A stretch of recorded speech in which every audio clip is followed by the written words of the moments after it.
ಬೆಂಗಳೂರಿಗೆ ಬಂದು ಮಹಾರಾಷ್ಟ್ರ ಪೊಲೀಸರು ಕೋಟಿಗಟ್ಟಲೆ ಡ್ರಗ್ಸ್ ಅನ್ನು ವಶಕ್ಕೆ ಪಡೆದುಕೊಂಡಿದ್ದಾರೆ. ಸಿಸಿಬಿ ಪೊಲೀಸರ ಕಣ್ಣಿಗೆ ಬೀಳದ ಲೋಕಲ್ ಪೊಲೀಸರ ಗಮನಕ್ಕೆ ಬಾರದ ಈ ದೊಡ್ಡ ಡ್ರಗ್ಸ್ ಲೋಕಕ್ಕೆ ಮಹಾರಾಷ್ಟ್ರ ಪೊಲೀಸರು ನುಗ್ಗಿ ಅಬ್ಬರಿಸಿದ್ದಾರೆ. ಹಾಗಾದ್ರೆ ಇಲ್ಲಿ ಡ್ರಗ್ಸ್ ತಯಾರಿ ಮಾಡ್ತಿದ್ದವರು ಯಾರು? ಈ ಬಗ್ಗೆ ಬೆಂಗಳೂರು ಪೊಲೀಸರಿಗೆ ಐಡಿಯಾನೇ ಇರಲಿಲ್ವಾ? ಬೆಂಗಳೂರಲ್ಲಿ ಡ್ರಗ್ಸ್ ತಯಾರಿಸೋ ಫ್ಯಾಕ್ಟರಿಗಳೇ ಪತ್ತೆ. ಮಹಾರಾಷ್ಟ್ರದ ANTFನಿಂದ ಬೃಹತ್ ಕಾರ್ಯಾಚರಣೆ. ಇದೇನಾ ಡ್ರಗ್ಸ್ ಮುಕ್ತ ಕರ್ನಾಟಕ ಇಂಟೆಲಿಜೆನ್ಸ್ ವೈಫಲ್ಯವ?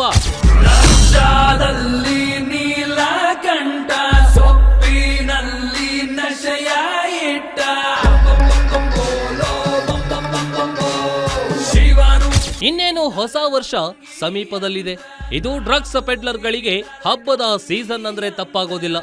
ಅತ್ತ ಪೊಲೀಸರು ಕೂಡ ಮೆಗಾ ರೇಡ್ ನಡೆಸಿ ಕೋಟಿ ಮೌಲ್ಯದ ಡ್ರಗ್ಸ್ ನ ಹಲವೆಡೆ ಸೀಸ್ ಮಾಡಿ ಕೆಲ ವಿದೇಶಿ ಪೆಡ್ಲರ್ಗಳನ್ನ ಕೆಡ್ಡಾಗೆ ಕೆಡವಿದ್ದಾರೆ. ಆದ್ರೆ ಇದೊಂಥರ ಬಾವಿ ಪಕ್ಕ ನಿಂತು ಬಿಂದಿಗೆ ನೀರಲ್ಲಿ ಇಣುಕಿದಂತಾಗಿದೆ ಎನ್ನಬಹುದು. ಯಾಕಂದ್ರೆ ಬೇರೆಲ್ಲಿಂದಲೂ ತಂದು ಡ್ರಗ್ಸ್ ನ ಇಲ್ಲಿ ಸಪ್ಲೈ ಮಾಡೋರನ್ನ ಬಲೆಗೆ ಬೀಳಿಸಿದ್ದ ಪೊಲೀಸರಿಗೆ ನಮ್ಮ ಗ್ರೇಟರ್ ಬೆಂಗಳೂರಲ್ಲೇ ಇರೋ ಡ್ರಗ್ಸ್ ಫ್ಯಾಕ್ಟರಿಗಳ ಬಗ್ಗೆ ಹಿಂಟ್ ಸಿಗ್ಲಿಲ್ವಾ? ಇದನ್ನ ಗೊತ್ತು ಮಾಡಿಸೋಕೆ ಮಹಾರಾಷ್ಟ್ರ ಪೊಲೀಸರೇ ಬೆಂಗಳೂರಿಗೆ ಬರ್ಬೇಕಾಯ್ತಾ ಅನ್ನೋ ಅನುಮಾನ ಇಲ್ಲಿನ ಕಾರ್ಯವೈಖರಿಯ ಬಗ್ಗೆ ಪ್ರಶ್ನೆ ಹುಟ್ಟು ಹಾಕಿದೆ.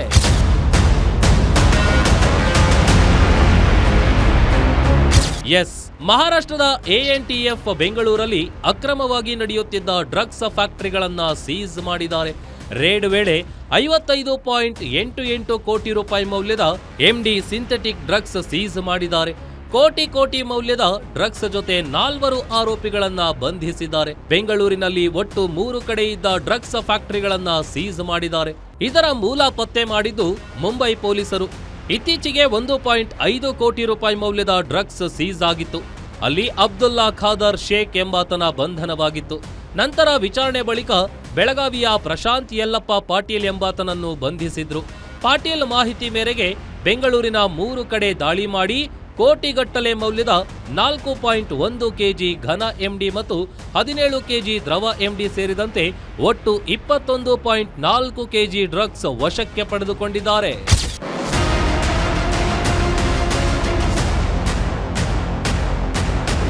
ಈ ಫ್ಯಾಕ್ಟರಿಗಳಿಂದ ದೇಶದ ಅನೇಕ ರಾಜ್ಯಗಳಿಗೆ ಡ್ರಗ್ಸ್ ಸಪ್ಲೈ ಆಗ್ತಿರೋ ಶಂಕೆ ವ್ಯಕ್ತವಾಗಿದೆ. ಇನ್ನು ಕೊತ್ತನೂರು ಠಾಣೆ ವ್ಯಾಪ್ತಿಯ ಗೊಲ್ಲಹಳ್ಳಿಯ ನಿರ್ಜನ ಪ್ರದೇಶದ ತೋಟದಲ್ಲಿ ಶೆಡ್ ನಿರ್ಮಿಸಿ ವ್ಯವಸ್ಥಿತವಾಗಿ ಡ್ರಗ್ ತಯಾರಿಸ್ತಾ ಇದ್ದಿದ್ದು ಪತ್ತೆಯಾಗಿದೆ. ಅತ್ತ ಹೊರಮಾವು, ಯರಪ್ಪನಹಳ್ಳಿ, ಕಣ್ಣೂರು ಬಳಿ ಡ್ರಗ್ಸ್ ಫ್ಯಾಕ್ಟರಿ ಪತ್ತೆಯಾಗಿದ್ದು ರಾಜಸ್ಥಾನದ ಸೂರಜ್ ರಮೇಶ್ ಯಾದವ್ ಮತ್ತು ಮಲ್ಖಾನ್ ರಾಮ್ಲಾಲ್ ಬಿಷ್ಣೋಯ್ ಈ ಜಾಲದ ಕಿಂಗ್ ಪಿನ್ಗಳು ಎಂದು ಗೊತ್ತಾಗಿದೆ. RJ ಈವೆಂಟ್ ಹೆಸರಲ್ಲಿ ಡ್ರಗ್ಸ್ ಫ್ಯಾಕ್ಟರಿ ನಡೆಸ್ತಾ ಇರೋದು ಬೆಳಕಿಗೆ ಬಂದಿದೆ. ಅತ್ತ ಈ ಬಗ್ಗೆ ಕ್ರಮ ವಹಿಸ್ತೇವೆ ಅಂತ ಗೃಹ ಸಚಿವ ಪರಮೇಶ್ವರ್ ಹೇಳಿದ್ರೆ, ಮತ್ತೊಂದೆಡೆ ರಾಜ್ಯ ಸರ್ಕಾರ ಏನ್ ಮಾಡ್ತಾ ಇದೆ ಅಂತ ಬಿಜೆಪಿ ಲೀಡರ್ಸ್ ಟೀಕಾ ಪ್ರಹಾರ ಮಾಡ್ತಿದ್ದಾರೆ. ತಪ್ಪು ಯಾರು ಮಾಡಿದ್ರು ತಪ್ಪೇ. ಅವರು ಒಂದು ವೇಳೆ ಮ್ಯಾನುಫ್ಯಾಕ್ಚರ್ ಮಾಡಿ ಅವ್ರು ಮಾರಾಟ ಮಾಡಿ ಜನಸಮುದಾಯಕ್ಕೆ ಕೊಟ್ಟಿತ್ತು ಅಂತಂದರೆ ಅದು ಬೇರೆ ಒಂದು.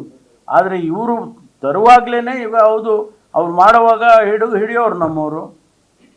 ಮಾಹಿತಿ ಅಲ್ಲಿ ಅವನು ಇಟ್ಕೊಂಡ್ರಲ್ಲ, ಆ ಮಾಹಿತಿ ನಾವು ಅನೇಕ ಸಂದರ್ಭದಲ್ಲಿ ನಾವು ಹೋಗ್ತೀವಿ. ನಮ್ಮ ಪೊಲೀಸ್ನವರು ಈಗಾಗಲೇ ಬೇರೆ ಬೇರೆ ರಾಜ್ಯದಲ್ಲಿ 3-4 ಟೀಮ್ ಇದೆ, ಕಾಯ್ಕೊಂಡಿದ್ದಾರೆ. ಏನೇನೋ ವಿಚಾರದಲ್ಲಿ ನಾವು ಹೋಗ್ತೀವಿ. ಹಾಗಾದರೆ ಆ ಪೊಲೀಸ್ ಫೈಲರು ಅಂತ ಹೇಳ್ಬಿಟ್ರೆ ಕೆಲವು ಮಾಹಿತಿಗಳು ಸಿಗೋದಿಲ್ಲ, ಕೆಲವು ಮಾಹಿತಿಗಳು ಸಿಗುತ್ತೆ, ಶೇರ್ ಮಾಡ್ತಾರೆ. ಈ ಎಂಟೈರ್ ಕಂಟ್ರಿಯಲ್ಲಿ ಪೊಲೀಸ್ನವರು ಅವರವರ ರಾಜ್ಯದ ಮಾಹಿತಿಗಳನ್ನು ಇಂಥದ್ರಲ್ಲಿ ಶೇರ್ ಮಾಡ್ತಾರೆ. ಮಾಡಿದಾಗಲೇ ನಾವು ಹಿಡಿಯೋಕ್ಕಾಗುತ್ತೆ, ಇಲ್ದ್ರೆ ಹಿಡಿಯೋಕ್ಕಾಗಲ್ಲ. ಇವತ್ತು ನಾರ್ಕೋಟಿಕ್ಸ್ ಅನ್ನೋಂಥದ್ದು ಎಲ್ಲೆಲ್ಲಿ ಬೇಕಾದ್ರೂ ಸಿಗೋವಂಥದ್ದು ಆಗ್ತಿದೆ. ಬರೀ ಪಕ್ಷಿ ನೋಟದಲ್ಲಿ ಒಂದಿಷ್ಟು ರೈಡ್ ಆಗ್ತಿರೋವಂಥದ್ದು ಇದೆ, ಅಲ್ಲೊಂದಿಷ್ಟು ಇಲ್ಲೊಂದಿಷ್ಟು ರೈಡ್ಗಳು ನಡೀತಿರೋಂಥದ್ದನ್ನ ಕೊಡ್ತಾ ಇದ್ದಾರೆ. ಆದರೆ ಅದು ಬರೀ ಮೇಲ್ನೋಟಕ್ಕಿರೋವಂಥದ್ದು. ನಿಜವಾದ ನೋಡಿದ್ರೆ ಬೃಹತ್ಕಾರವಾಗಿರೋವಂಥ ಬೆಳೆದಿರೋವಂಥದ್ದು ಇದೆ. ಇವಾಗ ತಾವೆಲ್ಲ ನೋಡಿದಾಗ ಮಹಾರಾಷ್ಟ್ರ ಪೊಲೀಸ್ ಅವರೇ ಬಂದು ಗುಲ್ಬರ್ಗದಿಂದ ಹಿಡಿದು ಮೈಸೂರಿನಿಂದ ಬೆಂಗಳೂರಿನಲ್ಲಿ, ನಿನ್ನೆ ತಾನೇ ಬೆಂಗಳೂರಿನಲ್ಲಿ ಮೊನ್ನೆ 3 ಕಡೆ ದಾಳಿಯಾಗಿರುವಂಥದ್ದಿದೆ. ಅತ್ತ ಡ್ರಗ್ಸ್ ಮುಕ್ತ ಕರ್ನಾಟಕ ಅಂತ ಜಪ ಮಾಡೋ ಸರ್ಕಾರ ಏನ್ ಮಾಡ್ತಿದೆ ಅಂತ ಪ್ರಶ್ನೆ ಎದ್ದಿದೆ. ಡ್ರಗ್ಸ್ ವಿಚಾರದಲ್ಲಿ ಯಾವುದೇ ಕಾಂಪ್ರಮೈಸ್ ಆಗೋದಿಲ್ಲ ಎಂದಿದ್ದ ಸರ್ಕಾರ ಇದಕ್ಕೆ ಯಾವ ರೀತಿಯಾಗಿ ಸಮಜಾಯಿಷಿ ಕೊಡಲಿದೆ ಅಂತ ಕಾದು ನೋಡಬೇಕಿದೆ. Ajay Kumar, crime bureau, guarantee news, Bengaluru.